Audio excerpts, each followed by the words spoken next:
Love this podcast? Support it and sponsor today. Simply head to ozcastnetwork.com for details.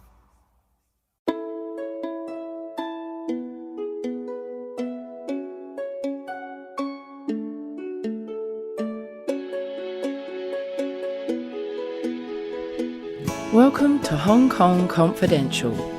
I'm Jules Hannaford and I'm your host.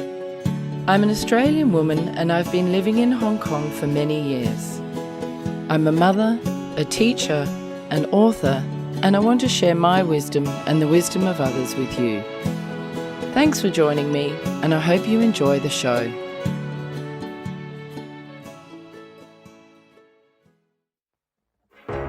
You meet someone online and there's this instant connection. It's amazing how much the two of you just seem to click.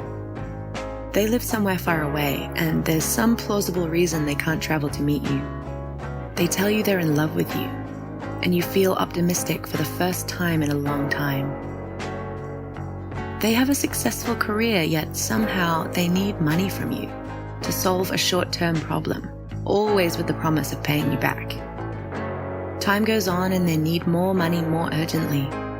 You've started to see the cracks and begin to wonder whether they've been lying this whole time. All of a sudden it hits you. You've been scammed. Fool Me Twice is the story of my mother, Jules Hannaford, a woman who was drawn into the dangerous world of sweetheart scams. After a trip overseas to meet a stranger, a dangerous altercation in a Manchester hotel room, and thousands of pounds lost for good, she's here to tell her story. Fool Me Twice, a true crime podcast, is available on Apple Podcasts, Ozcast Network, and anywhere you listen to your podcasts. Today I'm here with Zhou McCulloch. Hi Michelle, thank you so much for joining me today. Hi Joel, thank you. Share a little bit about your background with us before we get started. I am originally from Shanghai and my family immigrated to Australia when I was 13. So we lived in Perth, in Western Australia, where I studied university. And after I finished my chiropractic degree, I moved to Brisbane and practiced there for 3 years. And then to Hong Kong. And I've been here for almost 10 years now. So what brought you to Hong Kong? I think it's just at that time, we just wanted to, I guess, live somewhere that was a little bit more like exciting as younger. At that time we didn't have children. We didn't want to be boggled down with the mortgage, the car, and then that's it, essentially. So we thought we wanted a bit of adventure, and then we didn't, come to Hong Kong with the intention of being here for a certain number of years. We were very open about that. But once we got here and then, we're here for 10. And I think you meet a lot of Australians in that category. You're either here for 2 years or you're here for 20 Yeah. plus. I came for just 2 years and here I am in my 20th year. There you go. So it can happen to anybody. It definitely can. Why did you decide to become a chiropractor? I always like to think that chiropractic picked me. Being a, Chinese Australian family growing up in Australia, my parents wanted me to study medicine. It's that typical path of a Chinese. And then I did really love human biology. It was 100%, what my passion were. And it was a subject I loved very much. So that's definitely what I was aiming to do at high school. And then in Australia, back then, year 12, we have this system which is called the TEE and TER, which is essentially you end up with a ratio per, I guess, what your final score is in your state. And in the end, I didn't have enough TER to get to medicine in particular. And then I kind of thought, oh my God, my life is over. What am I going to do now? When am I going to study medicine? I can't study medicine now. I went through the book again, and then I found chiropractic. And at that time, I actually never been to a chiropractor, nor did I know anything about chiropractic. I Googled it and I thought, oh yeah, sounds good. No worries. We'll do this and then I'll transfer out. So I applied for chiropractic, got accepted. But once I started actually studying chiropractic and understood what it really was, I never transferred and I never attempted to transfer out. I love what I do today and I feel extremely passionate and fortunate to be in the situation. So I like to think chiropractic picked me in a lot of degree there. Oh, that's lovely. Isn't that great that you love it so much? What do you really like about it? I like the fact that, the satisfaction you get from being able to improve someone's life. And in chiropractic, we look at a lot of things very holistically and we try to get to the root cause of understanding of what's going on. But also we get some very immediate results. So you have people that's coming in with chronic pain that they put up for 10 years, even 20 years. And you can resolve that in like a month. And that's really quite powerful. And for people to think, whoa, I woke up today and I didn't have any pain and I haven't experienced that feeling for like 20 years. And I didn't even think that was possible. But it really was. And this is what happens for all chiropractors. We do this every single day. When we think about chiropractors, we often think about somebody who's going to fix our back or fix our neck. Yep. But when you talk about doing holistic work, Mm-hmm. are you really looking at people's whole systems and lifestyle and everything?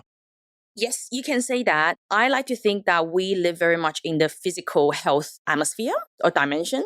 So somebody might have, say, neck pain in this instance, right? But so the neck pain is not purely just because you have pain, but it can be stemming from, say, poor posture.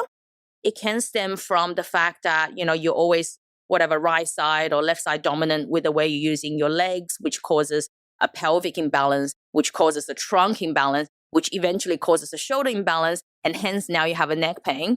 Or it can be something very simple like, you did have an injury or you slept a bit funny, your pillow wasn't supportive. So all of that dimension is within the realm of chiropractic. And that's what we do. We try to understand what is the whole picture.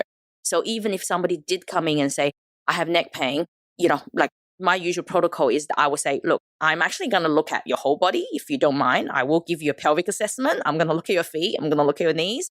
And then I'm going to look at you all the way up and then see what else shows up. And oftentimes you'll see a lot of connecting dots.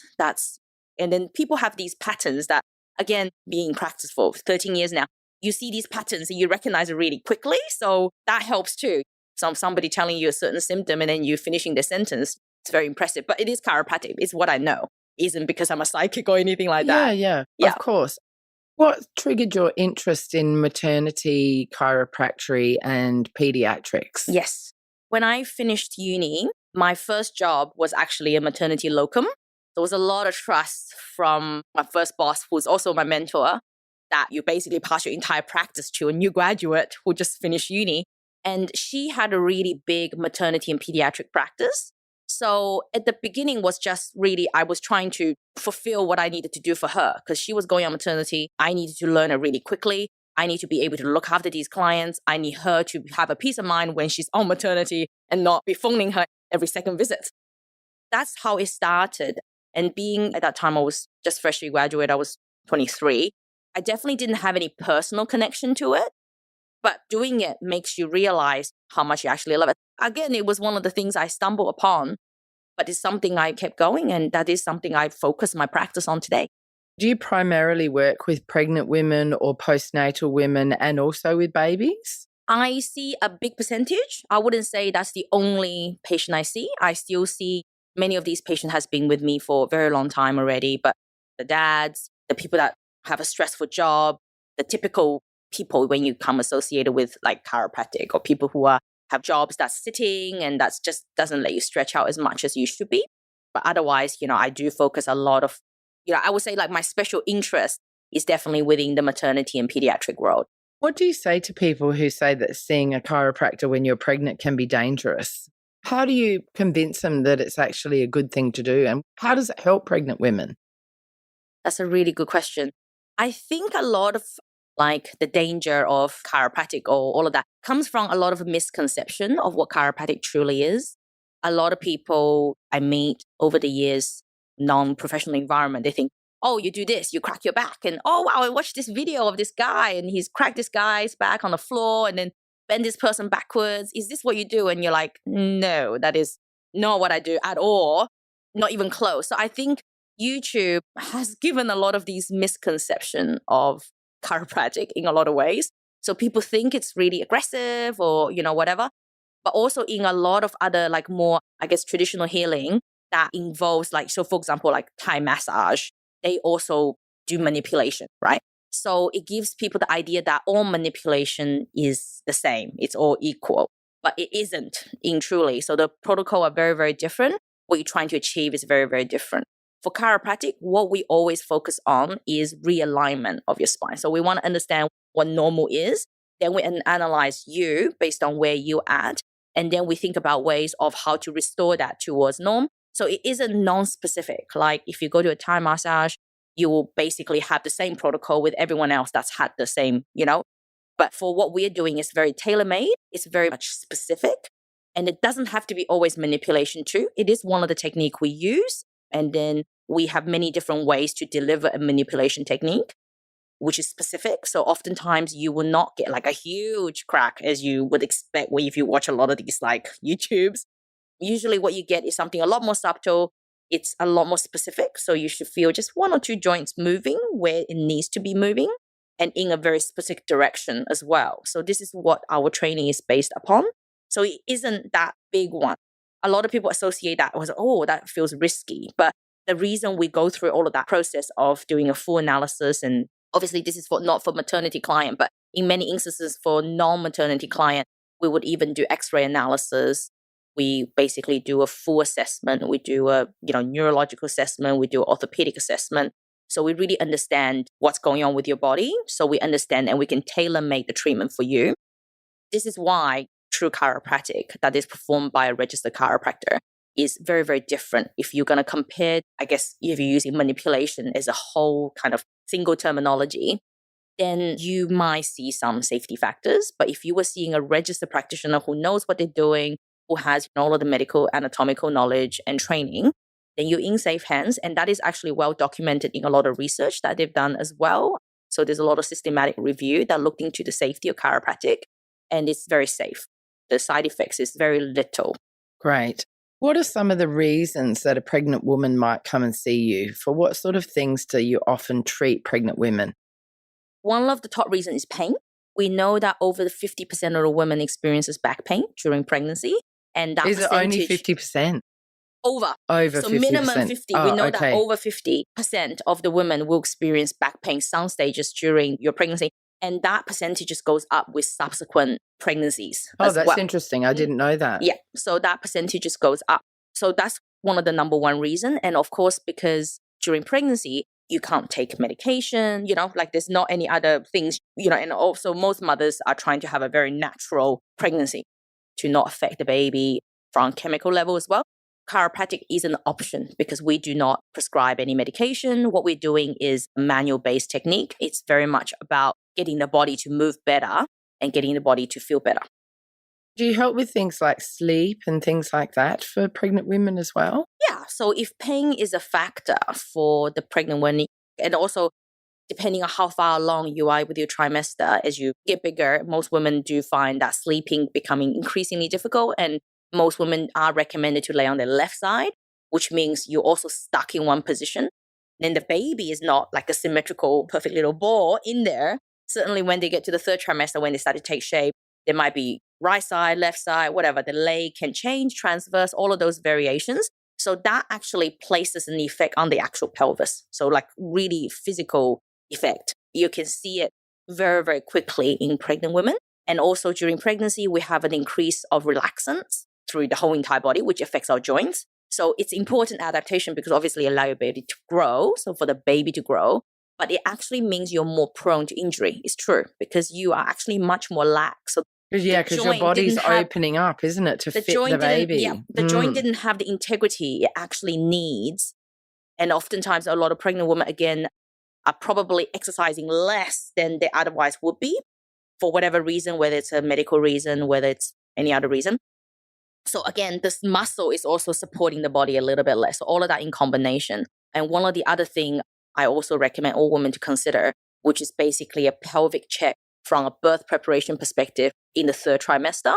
Again, due to that whole entire time, first, second trimester, and the third trimester with the baby growing, with, limited movement and increased joint laxity, and the baby's lay finally in the third trimester, that can really affect the pelvic alignment. Are you able to look at a woman and sort of tell how her pelvis is sitting and whether it's going to affect or impact the actual giving birth? That's hard to say. I don't know if I can say, okay, for sure, this is going to create that kind of issue. However, we can definitely assess and understand whether the pelvis is symmetrical or not symmetrical. Obviously, understanding that if we have better symmetry, better mobility, more even mobility on both sides, then that's going to also help with the baby's positioning. And that should help with the birthing great. process. Okay, I get it now. Yeah. You look at a person and you can say, okay, this is going to happen. You cannot predict what's going to happen exactly. No. Okay, I understand. Right. That's really interesting. When people bring their babies to you, what sort of issues are you often dealing with babies or young toddlers in chiropractic? In chiropractic, we do a general assessment for babies. For various reasons, it can be if it was a long and difficult delivery process itself, or anything that could happen in utero or when the baby's born. But baby can have torticollis, actually. So torticollis is a condition where, so in adults can also suffer from torticollis, but essentially what it is you can't turn your neck fully without pain, okay? So for adults, you might experience that, if you slept in a really dodgy pillow when you go to a hotel or something like that, and then the next day you just think, oh, there's a little bit of a kink, like I can't get to the full right side, and there's a pain there associated. So for baby, they can get that too, actually. Whether it's from, like I said, it could be caused by various reasons. But when you literally have that, you will find a child that's oftentimes much more irritable. Maybe that would affect their sleep because obviously settling, the position they're in, that can give them discomfort for the neck. Or it can also affect things like breastfeeding. They might be comfortable on one side and not comfortable on the other side, which can make them extremely irritable. And mommy is there, especially new moms might be there feeling, oh my God, it's my latch, I'm not doing it properly, or it's my boob, it's this, it's that. You might be blaming yourself a lot. But sometimes it could be the child, really. So that's one of the issues we look at. So we look at the spine, essentially. So we look at the neck, we look at the pelvis. Most frequently, we don't find too much stuff going on in the middle of the baby's spine because that part is very, very structured. But you can also have cranial distortion. So cranial is literally talking about the head itself. We do this protocol, which I think also some physios and also some osteopaths also do, which is called the cranial sacral therapy. Basically look at the alignment of the cranium, which is the head, and also in its relation to the sacrum, which is your tailbone. But in particular, the cranial can affect even things like the suck because it can affect the shape of the palate. Oh. Yeah. And also that can affect the baby suck. It can also affect shape, which is the flat-headedness, or if you have a phagocephaly, which is distortion. And my understanding of like where my role is because essentially baby can't tell you what's wrong. A lot of what we're doing, and I always tell all mummies or daddies that comes in for the consult, essentially what we're doing is trial and error. We're looking for anything that could be irritating the baby, and we're looking for things that's more connecting to the symptom. But we're not going to know if that's going to be exactly it until we try to restore that and then try to like balance that slightly and see what the effect is. In some cases, yep, that's exactly it. You see the change really quickly. Then you know that was the reason the baby was irritable. That's the reason the baby wasn't feeding well, wasn't sleeping well. That's the reason the baby's more colicky or refluxy than otherwise. Some cases you will see some improvement. Then you look for other things and you try to, look at it from a multidimensional aspect. Chiropractic can help with colic and reflux as well, can it? It can help with those symptoms. Interesting. Yep. I was listening to a podcast recently called This Is Actually Happening, and there was a story of these parents that gave birth to a baby, and the baby cried and cried and cried and cried for like 7, 8, 9 months. They did all sorts of tests and everything. And it ended up, they went and saw a chiropractor. He did something to move the ribs of the baby, and then the baby was fixed. It was really amazing. Like they were just like, hallelujah. They just struggled and struggled. And then something was misaligned and the baby was obviously in pain, couldn't talk about it. And then seeing a chiropractor just changed everything for them. Yeah. It can be very, those stories are fantastic and it can be very dramatic and sometimes can be very mild as well. It can change slowly as well. But either way, I think it's all positive outcome. At the end of the day, you are at least ruling one thing out. Even if it weren't effective, you at least know, okay, I don't need to worry about the neck. I don't need to worry about the lower back. It's something else. I can move on, look for other things. So like the process of elimination. I think that's important too. Do you have your own children? Yes, I have a 19-month-old daughter. Oh, right. Yeah, I'm a little girl. How does having your own baby impact the way that you interact with new mothers or babies now that you've got your own child? Does it have any impact on your work? Impact. Yeah. In what way? It's weird because, like I said, I've been doing maternity and pediatrics since I finished school. So it's like 12 years. So, but I think, even though you're so familiar with the mechanical aspect of it, you understand, like stages, you understand what to look for. I've palpated thousands of pregnant bellies by then, checked a lot of babies, and know how to hold, all of those aspects. But that's not actually preparation for motherhood, which I actually didn't know about as well. So I think, I don't know whether it was a little bit of a false sense of security that, I get this, I understand this, I'm familiar with this. That made, I guess, my journey a little bit of a shock at the very beginning. And I must say, I definitely struggled with it the first 6 months. And I did suffer from postnatal depression afterwards as well. Wow. Would you be willing to talk a little bit more about that? What was the struggle like and how did you recognize that you had postnatal depression? I'm very open about it. And I think this is the part for me that's really a game changer when I see a lot of my postnatal mummies now, or I see a lot of pregnant women now, because I think it elevates your level of understanding and empathy of what that actually is going through without the mechanical component. Have you done this? Have you done that? But it's more than that, which I think for me was, I didn't really realize I had postnatal depression until Maddie was, I guess, 7 months.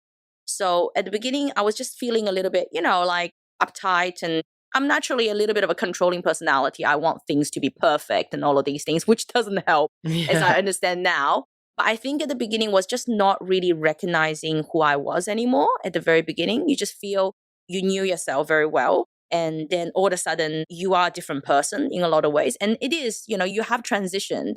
You're no longer the same person. That's true. Well, your identity changes, doesn't it? From single chiropractor, working woman to mother. Yeah. That can be a real shift, can't it? Because all of a sudden, something so small is relying on you and almost solely you. That obviously partners are there, but the one who gives birth sort of is the main carer in the early days. It's true. You just felt that shift in identity. Did you have tears, mood swings, low feelings, trouble bonding with the baby, anything like that? I was really lucky in terms of the bonding aspect. So I always bonded with Maddie right away, which I'm very, very grateful for, especially afterwards knowing and understanding more about my depression. At the beginning, it was just kind of I don't know what's going on. I don't feel like doing anything. And I'm a dog lover and I have a corgi and I love my dog. But then I realized I can't be bothered doing stuff with him. I can't be bothered taking him for a walk or just, all of the barking. It was just starting to, and then at that time I just thought, that's weird. How come all of these things that I previously loved, I don't love anymore? So that's kind of, I would say it's the zest is gone. You will still carry on doing day to day. You have a lot to do. And, I was also running my own business. So there was a lot to do to get you get your day really busy and packed. But you just kind of lost that little bit of zest. You just didn't enjoy any aspect of it. You stopped seeing those small, nice moments, I suppose. And that went on, I guess, for 7 months. And then my husband said to me, my husband's extremely supportive. And I'm very grateful for having that kind of support. And he said, I think what happened was we went to Australia. We had this wonderful holiday, no stress, sunshine. Perth was awesome, beach every day.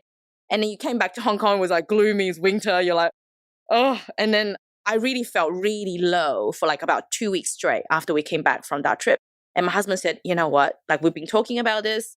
You need to go and see a counselor. You do. You need to go and see a psychologist because you just need to talk to someone professional about it. Isn't that brilliant that he suggested that to you? That's and he was so great. I've done some research. What do you think about this lady? And I'm like, oh, great. Yeah, she sounds good. She goes, okay, I made you an appointment. Oh, and I was wow, that's brilliant. Okay. It was actually amazing. And then I spoke, and after I speaking to my psychologist, and she confirmed, she said, yes, this is postnatal depression, not alone. And I think recognize and actually having given a diagnosis was extremely healing for me because here I am just thinking, what's wrong with me? I don't feel like myself anymore. And it's just, is this how I'm going to feel for the long run? Or is this what motherhood is? This grayness casting over with, this wonderful baby. And we had a dream baby. And then you just got this, grayness. So yeah, that was really good. And then just working through it and then seeing her regularly and taking the advice and knowing which direction to go. But also really having a diagnosis is helpful. Even as a health practitioner, now looking back, clearly the sign were very, very much there. You should know, but you don't know because doctors are usually the worst patient. So you're yeah, but you're also, you're in the middle of it. And I think what's really amazing that we can take away from this is that your husband was so proactive, so supportive. And I think for anybody out there who has a partner who's had a baby and they're worried about whether they might have postnatal depression, really encourage them to get to help? Because I think you can get into a position where you feel like you don't deserve it, or you can't be bothered, or you're ashamed, or whatever reason. It can be very hard to take that first step to get support, can't it? Yeah. And actually, my husband in the background has been suggesting it gently for actually a couple of months by then. But it was just like, oh no, that because also you have days that's normal again. So I guess I didn't have like the worst of the worst, which is I didn't have severe postnatal depression, but it was mild. And then it was very much present on some days. And I remember like I was talking to my psychologist thinking, what's the difference with having a down day? He goes, no, when you don't have it, you'll know the difference. And I completely understand what she's saying now, because it's a very different feeling. Like, yeah, I'm having a bit of a crap day. That's one feeling. Whereas feeling like you're on the ground, literally, it's a very, very different feeling. Once you got your diagnosis at 7 months, how long did it take for you to turn things around and feel better? And are you there yet, given your daughter's only 19 months old? I think I started to really feel better when Maddie was 12 months. And I was working with my psychologist, picked up my exercise, focused a lot more on, self-care. You learn a lot about that. And, you pick up quotes here and there, which is, very resonates with you from moments to moments. So I think it is a big journey that you go through. And I think anytime anybody suffers from any kind of mental illness, I guess you always think about your whole life as a whole, and you realize there's actually pockets of time where you're really being under the pump, essentially, that just push through. But then once you're over that overfeel stage, it just come crumbling down. And that's what it is. That's what mental illness is. We all carry stress around with us, but that's why it's important to clear them out. Regularly. And that's when it becomes debilitating and it changes your ability to function in the world. That's when it becomes a real problem and you need to seek support.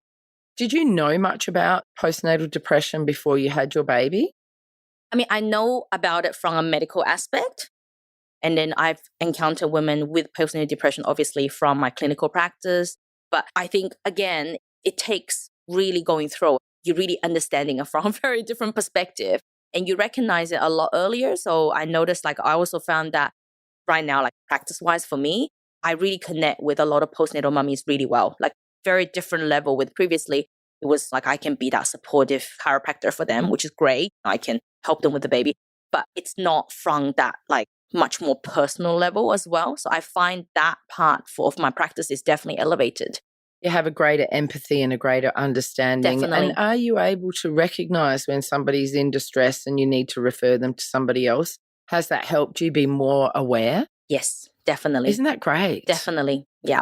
So absolutely. Have you actually had people where you think, I think you need to go see somebody and get some support? Yeah. And I think also sometimes it takes time because it isn't, that's the thing. We are not receptive every moment, right? And you got to find the right time. Yes, you do. Yeah, absolutely. How else has your experience having a baby impacted your work and your ability to connect with mums and babies? I mean, that's one really important, fantastic level. What other ways? Other time is just I think it's a lot of that bonding that I think in Hong Kong in particular, a lot of mothers feel a bit alone. You don't have the supportive network, in Australia or, in the UK. You have much bigger mother groups and you can get out to cafes. You have a lot more environment where there's children friendly, where kids can run off and things like that, where there's less of that opportunity here in Hong Kong, I think, which can make mother feel isolated. So I just I enjoy just having a good chat and then just getting some tips. Hey, what are you using at home? I'm traveling. What do you think of this? What about this product? I think those kind of thing is really good for me personally. But also I'm noticing a lot of my patients ask me the same questions. So we're exchanging ideas, which is awesome, which is above the clinical aspect. But I think that's a nice add-on as well. Yeah, that's a lovely add-on. And it means that you are connecting even more with your patients and developing that relationship where they're more likely to keep coming back to you as well, which is great, isn't it? Yeah, sure, absolutely. That's awesome. What advice would you give to a new mother who is perhaps feeling low or down and doesn't really recognize what's going on and maybe needs some support but doesn't know what to do? I think the number one thing to do is to find me time. I think, and this is something I struggle with constantly as well, which is the guilt, the mummy guilt. You're guilty if you work, you're guilty if you don't work, you're guilty if you're out of the house, you're guilty if you're at home. Basically, you feel guilty all the time. You can find a scenario to feel guilty about any kind of possible situation. But at the end of the day, it's just you have to take me time. And it doesn't matter if it's 5 minutes or like an hour, whatever you can spare. Everybody have different situations. But whatever it is that is actually just for you, even if it's 5 minutes and then you're in the house with the baby, but you're doing something just purely for you, for your own pure enjoyment, I think that's important. And then for any mom who's actually really you're having these moments of lowness or even that kind of mood swing, which is common postnatally anyways from a hormone perspective. But the hormone perspective should last for about 3 months. Past that 3 months, it's not necessarily hormone. It can be, but it's not necessarily, it's less of that effect. So it's important to recognize that. And if you're getting that feeling still, you've been in this for a couple of months, you need to get to some cardiovascular exercise. Cardiovascular exercise, or in the form of like a run, whatever that's going to let you sweat it out, is the one that's going to increase your dopamine level in your brain. And dopamine is the pleasure hormone, essentially. It's that zest, it's the happiness, it's the hormone after sex. So you got to get your dopamine going, even if it's like created. Yeah, great advice. So it's really that self-care, looking after your well-being, maybe doing some mindfulness stuff, getting out to nature, doing some exercise, all of those things. What about speaking to a professional? Definitely. Who would you recommend that they go to start with? I think there's a lot of very good clinical psychologists around town in Hong Kong, and mental health professionals is not necessarily cheap in Hong Kong. That's true.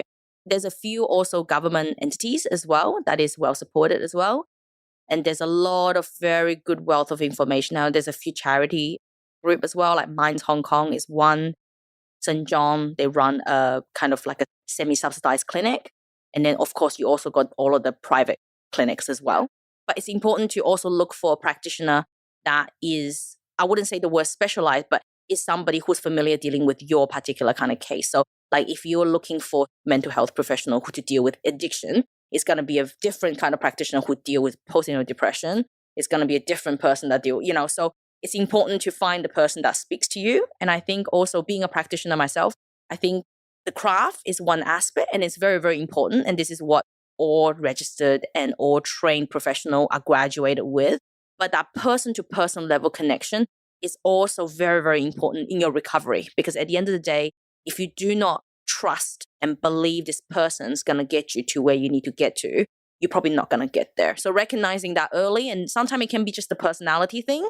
If it isn't the person for you from a personality perspective, move on to the next person. Yeah, try someone else. You've got to have the right connection. Yeah. You have to have that connection and you have to know that they got you. Absolutely. They hear you and they got you. Yeah, brilliant. Oh, that's wonderful. Thank you so much for sharing your story. That really means a lot, I think, to a lot of people out there. And, it's not often talked about enough. People feel a lot of shame associated with postnatal depression or mental health issues. And there's no need. There's no need to feel that at all. And if you are listening and you're struggling postnatally and you're having a hard time, reach out and get help and support. And if you're in another country, you can call a crisis line or a lifeline, and you can always go and see your GP in the first instance to get further sort of referral or advice on who to see. Please do that. Michelle, what kind of other urban health concerns interest you in your chiropractic work? I think in Hong Kong, this may not be just me, but I think one of the number one underlying thing most, I would say, private care practitioners are dealing with is actually stress. That's a huge thing for, the world actually today, because it doesn't matter if you live in a big city or whatever with the, rise of internet, social media, there's no escaping. Pressure. Pressure, the buzz, whatever it is, how you look and what you're meant to do, what is successful, what is other people doing. So I think stress is a big underlying for all of the things. So stress can manifest itself in physical problems. That's something we see day in, day out. So whether that's posture issues, whether that's pain, whether that's headache, we also know that when you are stressed, or when you even just from a low mood perspective, your pain threshold is decreased, which means you're actually more susceptible to pain when you're having a crappy day. That's true. Knowing all of these things, we know that pain syndrome, on top of associated with many physical underlying reasons, stress is an overhaul to a self. You can say something like, you have a physical problem, whatever it is, maybe degeneration, maybe some joint issues. And on a normal day, you're like a 2 out of 10, right? And then when you stress, you're like an 8 out of 10. You're not coping, because your body is one single system, even though you have the physical, mental, emotional. but that's just you, one person. So all of that adds to you as a person, and something's got to give. That's what happens. That can also manifest in poor sleep. You have trouble falling asleep. You have trouble staying asleep. And if you're not sleeping, that actually your body's missing that restorative phase. So that affects your brain function. That affects your muscle regeneration and repair. That affects your immunity. Yeah, I do think whether you're a chiropractor, physiotherapist, psychologist, all of those fields, Chinese medicine practitioner, a lot of what we're dealing with from an urban lifestyle perspective is stress at the end of it, at the very end. And then there's many, many different manifestations associated with it. And it can impact you physically and emotionally in many different ways. What advice do you have for people to reduce their stress levels? Yeah, it's a hard one because everybody, it's a really hard one. Learn to say no is a good one. That's a great one. It's a really good one. It's something that it takes practice. A lot of people just say yes to every request. Yeah, saying no is really powerful and really important. Yeah. Absolutely. And not understanding your limit. The world presents this image of like people that's you're able to look good and you're doing something really amazing and you're like making tons of money, all of these things. But like maybe that's an illusion. That's like the unnecessary stress we all place on ourselves. Every effect or every result has its cost or has its consequences. So are you saying maybe that really we should look again at our priorities and just see what is most important to us? And is it money and lifestyle and success, or is it health and family and relaxation? Exactly. Like, should we shift our priorities more? And as a society, do we need to shift our priorities? Which country was it? Was it somewhere like Sweden or Denmark or something? They've just gone to a 4-day working week. Oh, wow. Or was it New Zealand? I don't know. Anyway, somewhere there's a female prime minister who's just made this big change. Oh, wow. Yeah, she's young and female. That might be New Zealand. Yeah. New Zealand, they have a... Yeah, they I'm not do. sure about whether I think it's... Oh, wow. Yeah, I think it was a European country. Yeah, it definitely does. A Scandinavian country. There you go. As a society, maybe we should be having more of a look at the work-life balance that we have, because it's really skewed towards work for a lot of people. Yeah, I agree. And I think, like we said, it's about asking yourself that question. Obviously, every single person is different and we all individual and we want to achieve different things in our life, whether that is family, is oriented around family, whether it's prioritizing your own health, whether that's your physical health, mental health, chemical health, whether it's money or success, all of those things I think is very individualized. So people need to be a little bit more, I guess, making their life tailor-made for themselves rather than just going for the cookie cutter. Because having that said, you also have people who are extremely focused on, like, say, success. You've got people that's like Steve Jobs, Elon Musk, which they created amazing things. And if they weren't probably workaholics, then they probably won't achieve that either. So I think at the end of the day is you have to really decide what your life should mean to you that you're going to be happy with, and understand that you're going to put in the work for it, whichever way you go, whether it's, like prioritizing your health, you got work cut out for you to do that too. Prioritizing your family, you got stuff to do, to give up, to prioritize that too. So I think at the end of the day, every action has a reaction. I think that was a Buddhist quote or something, which is true, because it's end of the day, it's about what you want out of it. Yeah, and then it comes back to some of the other things that you were saying about to deal with postnatal depression. You could transfer those things into dealing with stress as well. Self-care, exercise, getting back to nature, doing some mindfulness and well-being stuff. Just even thinking about how much you party and how much you sleep and what you're eating, the mind-gut connection, all of that. There's so many things that we can do. And in a way, we're really lucky because we're able to learn so much in this day and age about health and well-being, aren't we? Absolutely. Because of the internet and practitioners like you sharing and that kind of thing. There's so many ways that we can learn and we can improve our lives. What advice do you have for any new mums out there in the world that are just starting out? What advice would you have given yourself if you could look back? I think it's just go with the flow. That's definitely going to be one. I think it's definitely that overload of information. When you're pregnant, you're fed so many information. You have to do this, you have to do that. And then you have to buy this product and that product. And that's definitely, instigated by like all of these like Facebook ads and things like that as well. In the chat group you're in, one of your girlfriends swear by one product.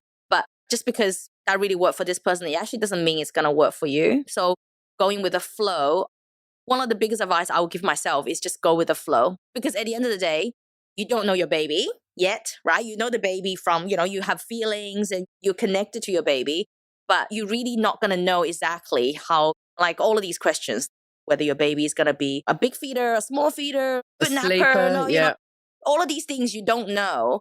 So by having all of these really preempt idea about certain things is only going to stress you out because you're trying to constantly achieving for whatever something else is, which is probably also stressful for your child, right? Like it's just doing whatever he or she needs to do. Go with the flow is a big one for me. Very good advice. And is there anything that you wish that you knew looking back now that you know now but you didn't know then? No, I think I wouldn't have changed anything, to be honest. Knowing myself and knowing kind of like the journey we went through, I'm grateful actually for gone through that postnatal depression because I think I discovered a lot more about myself than I did otherwise. And that's so interesting. Definitely. Can you share a bit about what you discovered? Just things like I always knew that I'm quite a driven person naturally, and you can say a little bit of a type A personality for sure, but also realizing that is actually my inherent personality and knowing that that's good for certain things like work, and that's good for my passion for my work, and my passion for running a business and things like that. But it isn't great for other things in my life, such as being overly controlling and things like that. That's a really good thing to learn early on, and understanding that you got to have flexibility and let it go from time to time. And then not everything has to be exactly what it needs to be. Do you feel like you're less of a perfectionist now that you've had a baby? I think so. And gone through that? Well, That's good. I think you have to, because otherwise I think I would just be stressing myself out constantly. And that's what happened to me, basically. Yeah. Trying to control a situation you actually can't control. And you say it now, it makes perfect sense. But when you're in it, you don't realize you were doing it actually. But then afterwards you think about it, you're like, well, you've never done this before. You're learning something brand new. You're learning about someone brand new, and they are developing as they grow, and you are developing as a mother. So why would any of that come with any expectations? And there's no such thing as a destination. What is a destination? What are you trying to achieve? Nothing, really. So it was really interesting and think about retrospectively. And I think it definitely made me a lot more easy around things. Just not being too regimented with stuff. Like if she's not doing this, okay, all right, no worries. If she's not eating this meal, okay, she's not going to starve. It's all good. If she's short of sleep than normal, well, she'll catch up next day. It's okay. Like nothing bad is going to happen. Are these little things that worried you in the beginning and that you've had to change your way of thinking? She's not sleeping, or she's meant to nap now. How come she's not napping? What's wrong? Maybe I'm not swallowing her right, or maybe I didn't burp her right and that's why she's not sleeping. Or, I was like really constantly nitpicking myself. And I probably was doing a lot of negative talk to myself. Oh, I was doing that really wrong. And that was really bad. I did that terribly. And it sounds like you were blaming yourself for a lot of stuff, which is interesting. So letting go of that blame and that judgment and just letting things be a little bit more and recognizing that it's okay. It's okay because, it's true. Well, if she has a smaller nap today, then she will hopefully have a big one tomorrow. Nothing bad is going to happen. That's also the other thing I think I would say to new mothers, because you have this like perfectional view, which, like all of these sleep books and all of these things of what a baby's meant to do or how a baby should be eating, pooping, sleeping, all of these things. And what about comparing yourself to friends and their babies? Yeah. Don't do that. Don't do that. Yeah. Absolutely. Because so what? That's their child. It's great that that child is a really good sleeper. I'm really happy for that mother. But that's not my baby. So that's that, really. Just leaving that thought at that. Because I remember like most of new mummy, I think in Hong Kong are in these group chats that, WhatsApp group essentially. And there was one mum had a dream baby with sleep. And I can just see like all of us were like texting her constantly, asking us, what are you using? What this, what that? Like, what do you do? What's your routine? Give me your exact number of hours you do this. So I'm going to do it. And then my baby will be. And then at the end of the day, like I remember I was just like texting, reading and all of these things. Then you realize that they're all individuals. It's not, it's not my child. Yeah, it's okay. Exactly. And it's okay. Yeah, exactly. Oh, that's great advice. Michelle, tell me a bit about your company. I established UpHealth, which is a multidisciplinary health clinic in Central around 4.5, almost 5 years ago now. And we provide chiropractic services. We do TCM, Chinese medicine. We do professional massage. We also have some counseling services on top of it. as well. So the whole idea is essentially for urban demand that we have today. And earlier we discussed a little bit on stress or whatever. And a lot of these have multiple dimensions. And what I found with being a chiropractor, and previously I've always worked in clinics that does, basically solely chiropractic. You encounter these cases, which essentially, there's another aspect to it, but the manifestation, because it's a lot of it, the manifestation might be physical. So the patient's very focused on only the physical aspect. Whereas if you make the correct referral, basically, and you say, okay, can you go and see this person? So my concept was, if you can do that in the same house, first of all, it's easier for the patient, a little bit less kind of daunting to go and see another person full stop.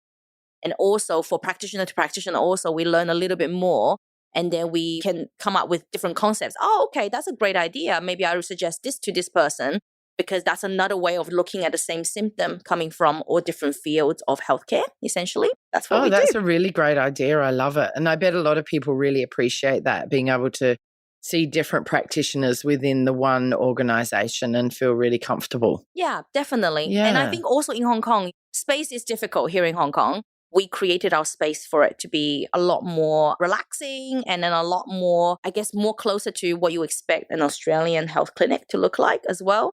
So we have like an open plan kitchen. We have a lot of seating areas so people can just relax a little bit. And we have, actually really amazing views as well.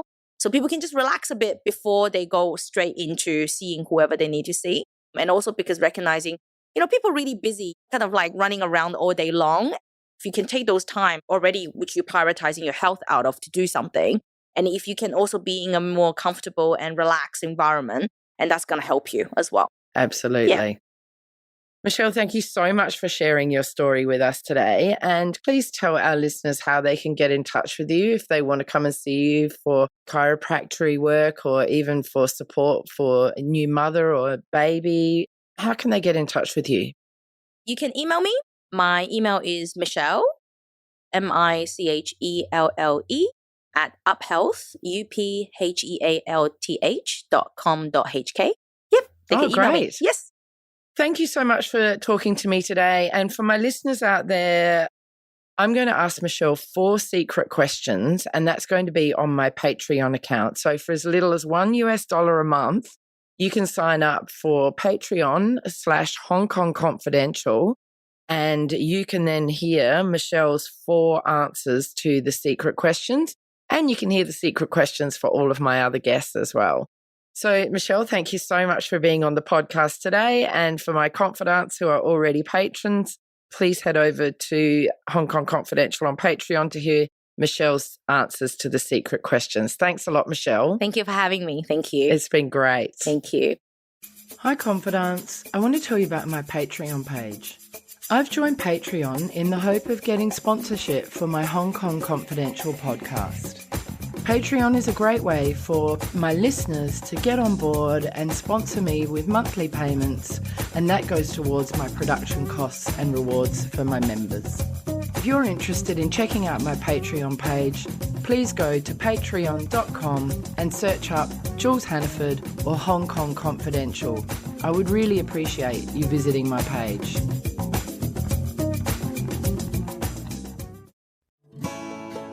So that brings us to the end of another Hong Kong Confidential podcast. I'm Jules Hannaford. Thanks for joining me, and I hope you'll be with me again next week. If you enjoyed today's podcast, please can you go to iTunes to rate and review it. I would really appreciate your feedback. You can email me at jules@hongkongconfidential.net, and you can find me on Facebook and Instagram at Hong Kong Confidential. If you'd like to hit me up on Twitter, it's at Jules Hannaford. I would love to hear from you.